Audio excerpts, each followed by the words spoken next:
Hey there, truth seekers. I'm Larry Litton, your guide through the maze of modern politics and power dynamics on liberty, leadership, and lies. Each episode will challenge the narratives, expose the lies, and celebrate the leaders who champion true liberty. Get ready to question, learn, and maybe even change your mind. So let's dive into the truth together. Good morning, ladies and gentlemen. Boy, do I have a treat for you today. More than just today, too, because this week's episode is the first part of a three-part interview with a great American. More on that in a bit, though, because this interview is a slight change in plans. I originally had an interview queued up with a different individual heavily involved in Republican politics, but there were several factors that led to the postponement of that, which I will discuss in a future episode. Regardless, though, the guest for the next three episodes is incredible, as I hope you will come to realize over these next few weeks. A bit of update on the local events, though. Regular listeners of the show know about my actions and efforts to properly align the Sevier County Republican Party with a national platform and move it away from the type of organization that it currently is, one that's more like a Rotary Club with extra steps and the requirements to have the correct last name or connections to the good old boy network here in our little corner of East Tennessee. I've been working at that for a few years now to no avail so far. These good old boys are burrowed in like ticks that you cannot get rid of. And they act the same way. They suck the blood or the liberty of the people. Anyway, after the biennial reorganization meeting where the current chairman brought up some counterpoints to my 60-second pitch that I wanted to get more information on. So I requested that the secretary provide me with that information, meeting minutes and treasurer reports and the such. In fact, I started requesting some of that information before the reorganization meeting, and it's still unanswered. It's almost as if they are trying to hide the information that will reveal that the chairman, along with the entire county executive committee, weren't being completely truthful in their statements they made during that meeting. We shall see how long they hold out, and if they do provide the information, just how much we can believe what they are saying. Also, since the chairman is a government official, along with the makeup of the voting members present during the reorganization, that caused me to submit an open records request with the county that hasn't been answered yet. The reason for the delay, as well as the delay itself, may be in violation of the open records law here in Tennessee. More on that situation in future episodes. There's also something happening on the state level that somewhat ties in with the Sevier County GOP that is in the works right now in the General Assembly, and it's very disconcerting. And the chairman of the Tennessee Republican Party? Well, he's nowhere to be found. It would seem that certain trans-Publican lawmakers in the General Assembly, they are quite unhappy with grassroots conservatives taking control of their county GOP organizations, and they have proposed legislation that would impose government control on how the local parties operate. It's very, very troubling, folks. And Chairman Scott Golden, well, he's conspicuously absent on this issue. He's also absent on the issue of several pieces of legislation that would have closed our primaries here in the state that was killed in committee or subcommittee by none other than quote unquote Republican elected officials. Now, why would these Republicans do that, you may be thinking? Well, it's because these so-called Republican lawmakers need the votes of Democrats to win their primary elections, and they want the crossover voting to continue.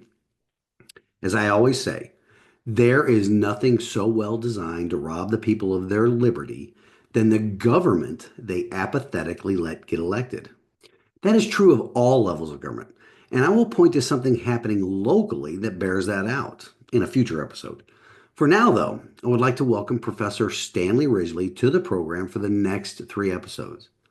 Professor Ridgley has a new book out that we'll be discussing throughout the interview as he lays out the con that is DEI, diversity, equity, and inclusion, that has become so pervasive in higher education here in the United States. So let's take a stand in the arena with Professor Ridgley this week, folks, and get on with the show. Welcome to Liberty Leadership and Lies, the podcast where we unravel the complex web of politics, power, and deception. Each week, we dive into the stories behind the headlines, exploring how liberty is eroded and the selfishness of our political leaders, as well as the lies that shape our world. Join us as we dissect the truth from fiction by examining the tactics used by the new aristocracy, the political class, at the local, state, and national levels of government as we dare to challenge the status quo. Get ready for thought-provoking discussions, exclusive interviews, and a journey into the heart of what really drives our society. Liberty, Leadership, and Lies, where your understanding of the world begins to change. Tune in every Monday morning and prepare to see beyond the veil. Hi, ladies and gentlemen. Welcome to Professor Ridgley here on the show. He's graciously designed to spend some time with you, and we're going to talk a bit about his books. But before we get started, Professor, go ahead and give a brief introduction of yourself. Well, I like to be humble when I'm doing that sort of thing. I give a brief. That's what my wife tells me to do. So I give a brief intro. I'm a professor of management. I'm a full clinical professor of management at Drexel University. I have a multiplicity of interests. I'm a former military intelligence officer, and I like to think that I bring a certain analytical acumen to the way I teach. I've taught in Colombia, Russia, communist China, and Colombia and Singapore. And I have a PhD in international relations and Soviet security studies, and an international MBA from Temple University, having studied in both Paris and in Moscow. So that about does it. Great. So what prompted you to write this latest book? Well, your two books that I've delved a bit into them a bit, and find them a very interesting premise. But you called DEI, or diversity, equity, and inclusion, the biggest con of the century. What first opened your eyes to this? Yeah. What first opened your eyes to this scam? Well, when you live and breathe it every day on the college campus, it tends to wear on you after a while when you begin to see this alternative reality, or what's called, I think, gaslighting. That would be the popular expression of it. That you see what is really fake academic nonsense coming into the academy, and portraying itself, dressing itself, in emperor's new clothes fashion, and is being supported by administrators who really have nothing to do with the faculty. Is being supported, and it's being forced on our college students, faculty to a certain extent, and staff in so-called DEI trainings. Let me be clear here. The big problem with DEI, and this is really escapes the ken of good-hearted people who, they believe in diversity, equity, and inclusion. They're left to define that themselves. And what we find is that people have an impression of diversity, equity, and inclusion that is really a definition that they've contrived in their own imagination. It's almost like there's an empty decanter here, and the DEI proponents say, hey, fill that bottle up with your good feelings, your vanity, and your narcissism, and your virtue, and then you can, and then we'll go with that. And that's what DEI will be. But the fact is that DEI is a noxious doctrine, toxic ideology that is propounded by a bunch of mediocrities, modestly educated, with almost no discernible skill sets. And it's very primitive. It divides humanity into two categories: villains and victims, oppressors and oppressed, exploiters and exploited. And these categories are based completely on race. And that determines really basically what you do, how you view the world. And all of this happens under an umbrella of what they call white racist America, an America that is permeated with what they call, again, a white supremacy culture. And there's this constant battle, and students are being enlisted into this battle as either villains or victims. Now, if you're a villain, you have to repent, you have to confess, and you have to work against this racism, or you're complicit. If you are a person of color, and I think I use that term advisedly because we're African Americans or persons of color, okay, but Asians, Jewish folks, and Indian Americans are only people of color as it supports the narrative of DEI. Other times, Asian Americans are called white adjacent. That means that they have somehow have acquired some of the privileges that have accrued to white Americans. It's an incredibly bizarre construct that these folks, these DEI folks, have prepared and built on the campuses, and they've been given carte blanche as of say 2020, 2021 to propound this. So this is a far cry from the, well, DEI is only about creating a level playing field. Oh, it's only about teaching about race and teaching about slavery. It's about giving everyone a shot at the brass ring. No, it is none of those things. And if any of those things actually happen, it's usually by chance or as a byproduct of what is actually going on, which is incredibly noxious. It's toxic. And I will tell you this right now, Larry, that if I had my druthers, because of what these folks are doing to our students and inflicting their doctrine on our faculty, they should be fired immediately and escorted from the premises of the campuses and have their belongings shipped on to them later on. They're that bad, and I firmly believe that. So would you say that DEI is an offshoot or a subset of the critical race theory? No, it's the action arm of critical race theory. You talk Action. about critical race theory, this is how they analyze, which this is basically a neo-Marxist theory. They don't hide it. I'm not making this up. This is what they say about their theory. Critical race theory comes out of critical theory, which is neo-Marxist and has been around since the 1930s from the Frankfurt School theorists. And basic critical race theory, again, does exactly what I just laid out for DEI. It's a theoretical form of it. DEI merely implements critical race theory on the college campuses. Right. I mean, there is no amount of money or government control that ever could impose equality across the spectrum. I mean, it's impossible. But that's what they try to get us to. Well, they use the term equity, and they're very keen about that. Equity instead of equality. Equality means you give everyone a shot to start the race at the starting line, right? That's the idea of equality. We all start it, and we want to give everyone as much opportunity, equal opportunity as we possibly can.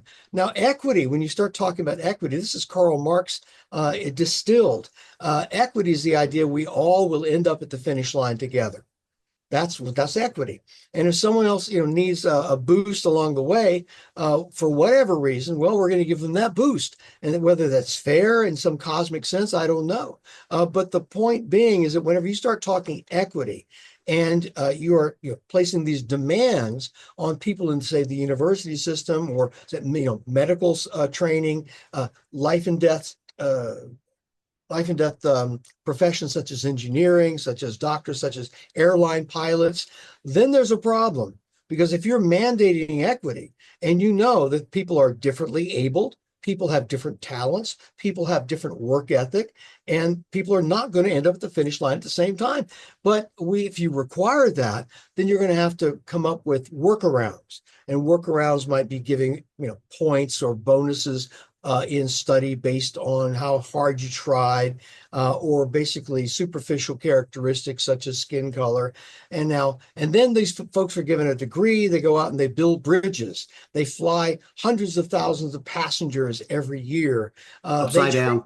Yes, they treat medical diseases, and they do so probably, and we don't have to search far to find examples of this in a substandard sort of way. My archetypical example, of course, is what happened last year with the tourist submarine. I know that you probably remember that. And this appears in my book, DEI Exposed, the example of the tourist submarine, where Sean Rush, who was the CEO of a firm called OceanGate, was tasked with building a tourist submarine. This would be a submarine that will go down in the Atlantic, and you could tour around in a private manner the Titanic, the wreck of the Titanic. Well, that's exciting stuff. The only problem is that Sean Rush, decided that he didn't want 50-year-old and above white men who had been former submariners or submariners, however you pronounce that. Submariner, I'm one. Submariner, okay? Submariner, and he didn't want that. He wanted someone who would be younger and inspiring. So he hired a bunch of female engineers to design this sub, which promptly imploded when it reached the Titanic. It was a millisecond, boom, imploded. This is the perfect example, the archetypical example of what happens when you begin to erect and lift DEI principles on par with the idea of merit, the idea of excellence and innovation, the idea of performing. And you say, well, it doesn't really matter if the person performs. What matters is social justice.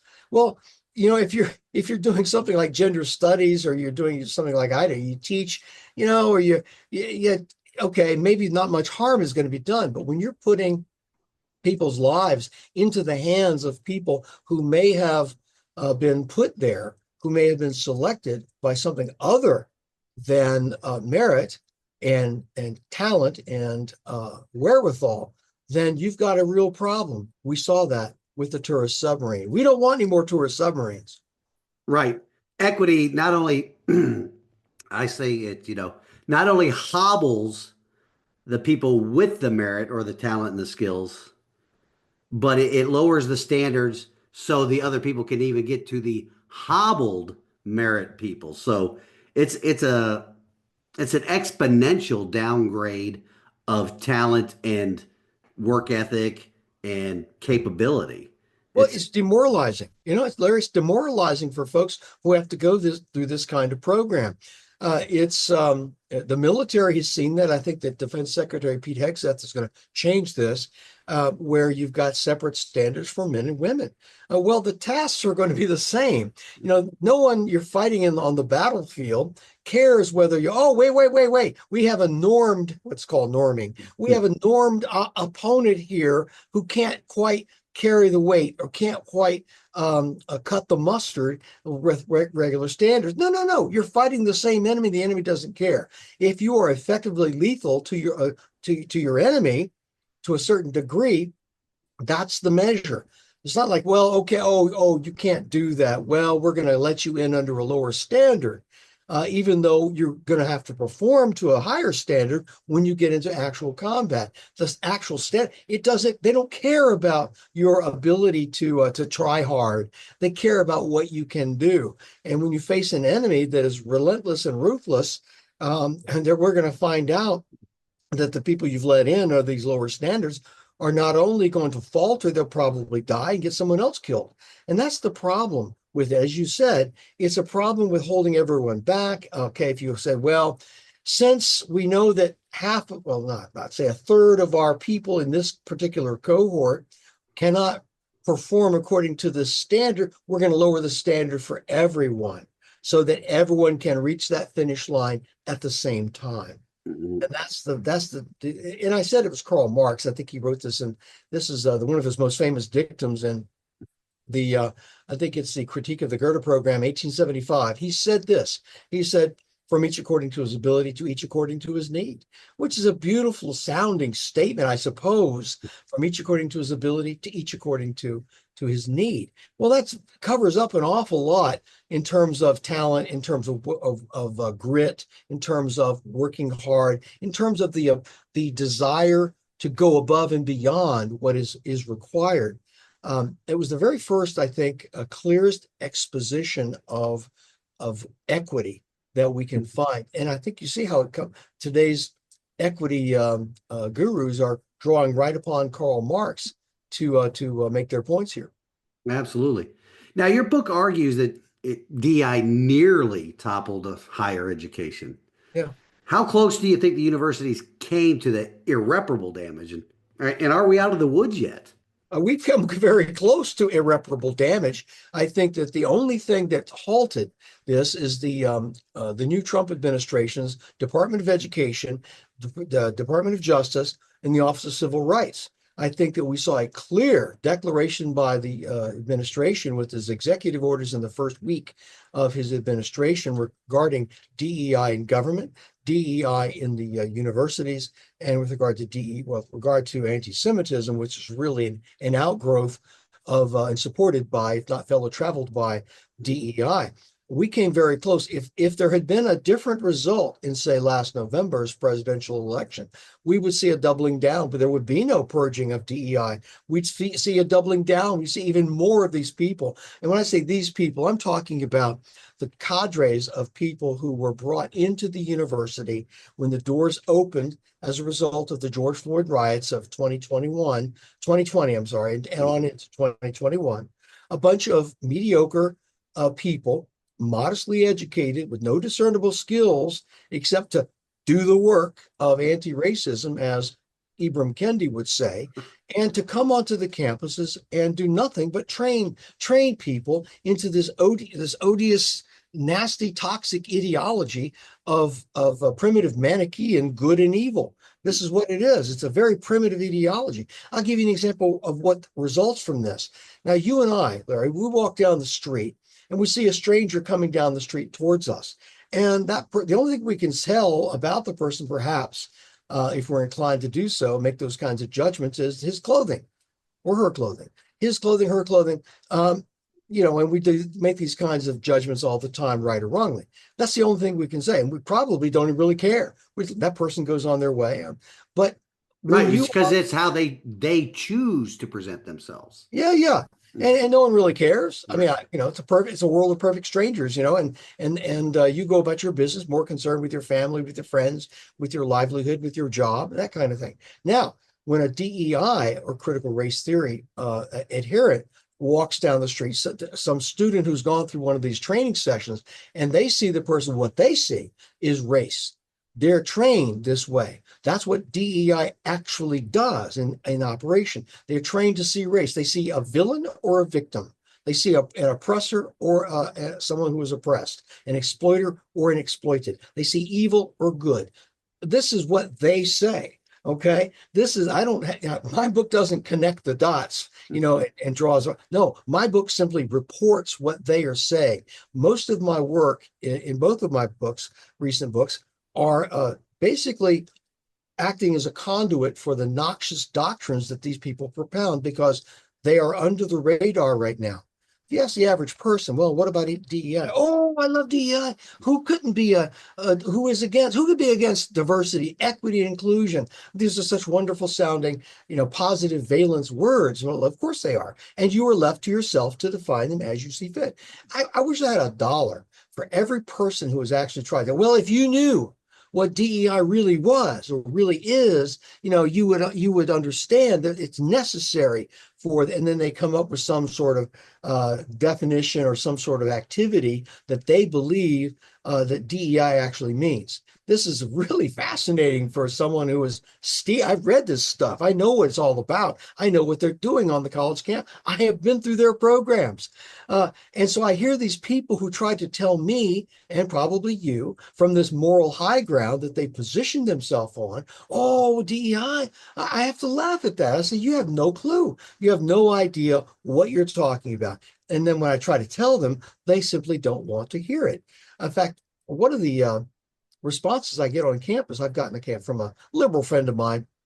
He and I don't see eye to eye on much of anything except the noxious character of the bureaucracy. We don't like bureaucracy on the campuses. He says, well, what you said sounds really, really exaggerated. It's really out there, extremist and exaggerated, what you said. I said, look, all I've said is what they have said. I've not embellished it. I have not made it sound worse than it is. I'm telling you exactly what they say they do.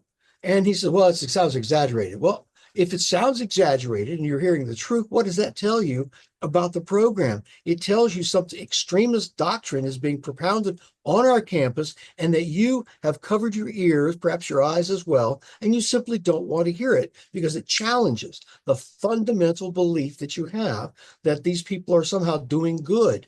It's not moral, right, proper, and the right thing to do. It's not. And the sooner you disabuse yourself of that, the sooner we can begin to pull ourselves out of this complete morass that DEI has almost put us in. Absolutely. So you've also written that DEI has enriched thousands of these Yeah. hustlers while Yes. embedding bureaucrats in the academia. Can you give us a good concrete example from your book of how this has played out on a campus? Let's say, yeah, I call it the grift. Okay, they're con men and con women, and what happened with this is wonderful for them. If you really want to admire a big con or confidence games, this is one to admire. It's one of the biggest ones I've ever seen. One of the most successful.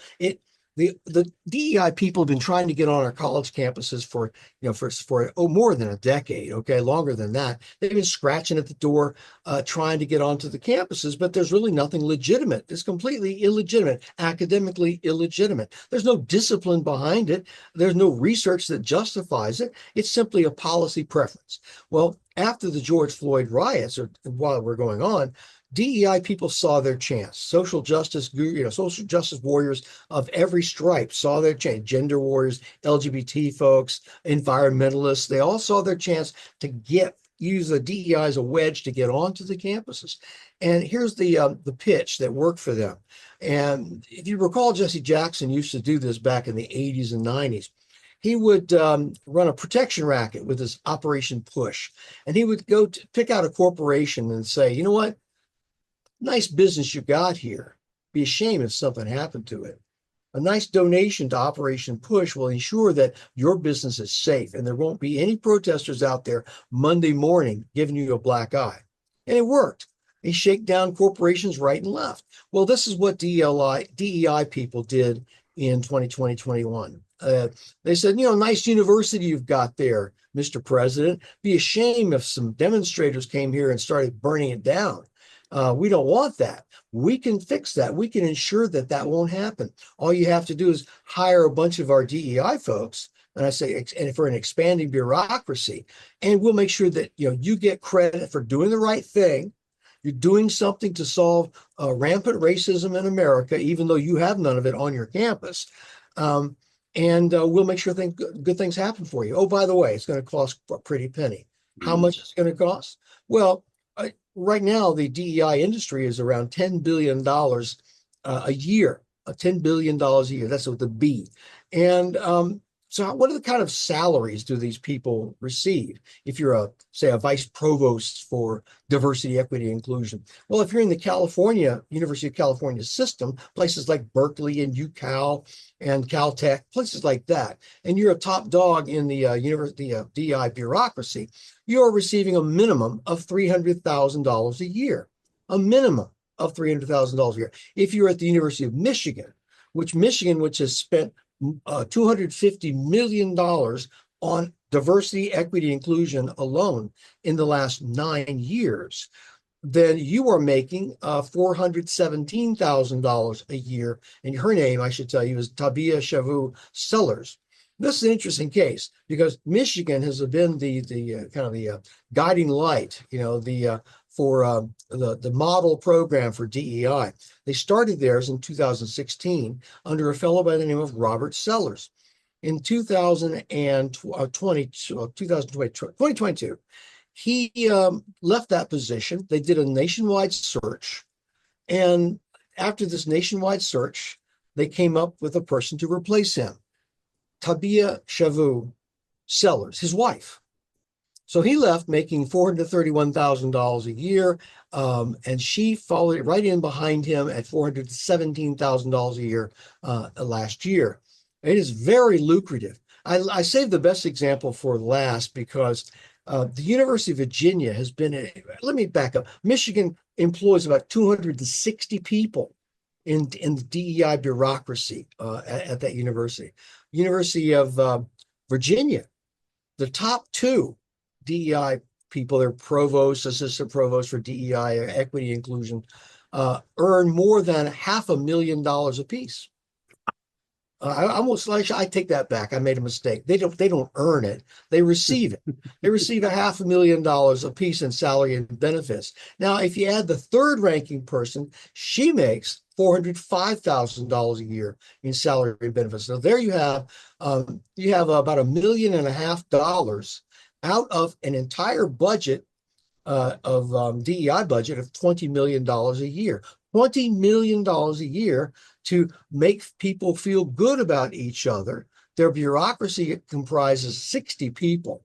Now you compare this to what the governor of Virginia makes, Glenn Youngkin. He receives $175,000 a year to run the entire state of Virginia, while these functionaries, these apparatchiks at cadres at UVA, DEI people, the three top people receive a total of $1.5 million. That's what I mean by lucrative. Man, what a grift. What a grift. And mediocrity pays very well. Yes, it does. Yes, it does. Let me drink to that. I've I've been doing it wrong my whole career. I mean, what's not to like about it if you're inclined that way, if you have no morals, Right. if you have Eh, no morals, no ethics, no work ethic, and you don't mind, conning people, what a grift it is. Yeah, that's one of the things I see with a lot of these proponents of and activists in the DEI and the Yeah, TRT space is yeah. that they are morally bankrupt. Yes, they are. Anyone who would do this is why I said at the very beginning, anyone who would bring college students into a session, and this person that this is running the session is not an academic in any remote sense of the word. They're activists. They are consultants, DEI consultants brought onto the campus, and who would attack students for who they are based on their race, and even attack students who are non-white. They're attacking them by saying you don't understand that you're a victim, and that the people who in this room who are white people, they're the victimizers, they're the villains, and you have to act according to this alternative reality that we're presenting to you, not act according to how you've been brought up, your morals, your religion, your parents, your friends, any life experiences that disconfirm what we're telling you here are simply not valid. You have internalized the view of the oppressor, and you must act to correct that. You white folk, you have to confess your complicity in a white racist system, and you have to pledge to work for equity and anti-racism to make the world right. This is their message. And anyone who would do that, that's bizarre. That's cult-like stuff. Okay.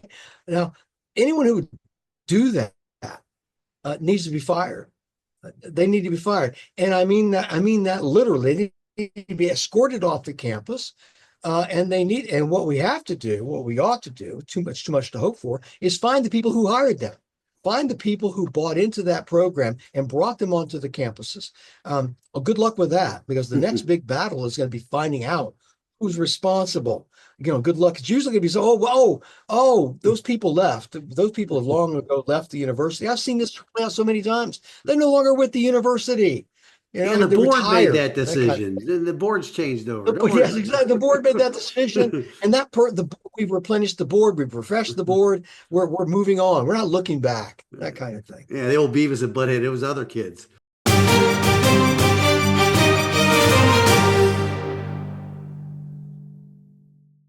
Well, folks, that will do it for this week.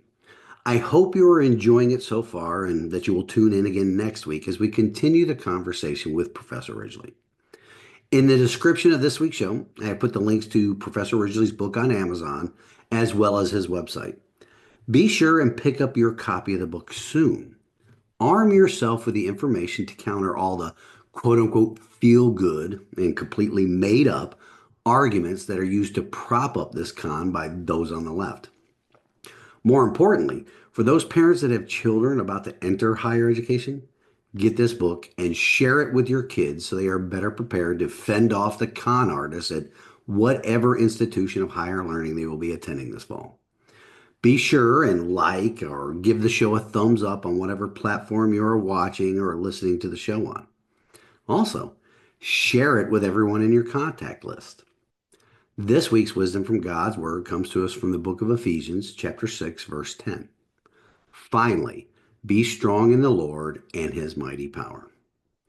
One of the best ways to be strong in the Lord is to get into his word. Make it a daily habit.